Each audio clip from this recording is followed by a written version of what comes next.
Ang daming humahanga sa bagong role ni Daniel Padilla bilang si Andres Malvar. Sa bagong action serye ng Kapamilya Network ang Incognito.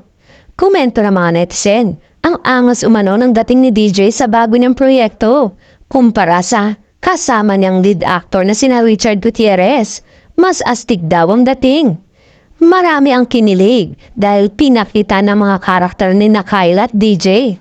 Lutang na lutang araw ang chemistry ng dalawa, kahit ilang segundo lang ang samahan at titigan ng dalawa. Marami rin ang nagsasabing bagay sina Daniel at Kayla Estrada sa nasabing action serye. May chemistry umano ang dalawa. May mga gumawa na nga na mga fans ng Kaniel team sa mga social media account at patuloy na dumadami. Samantala, ang ibang fans ay umaasa pa rin na may destiny ang Katniel. Too good to be true. All said everyone deserved the second chance.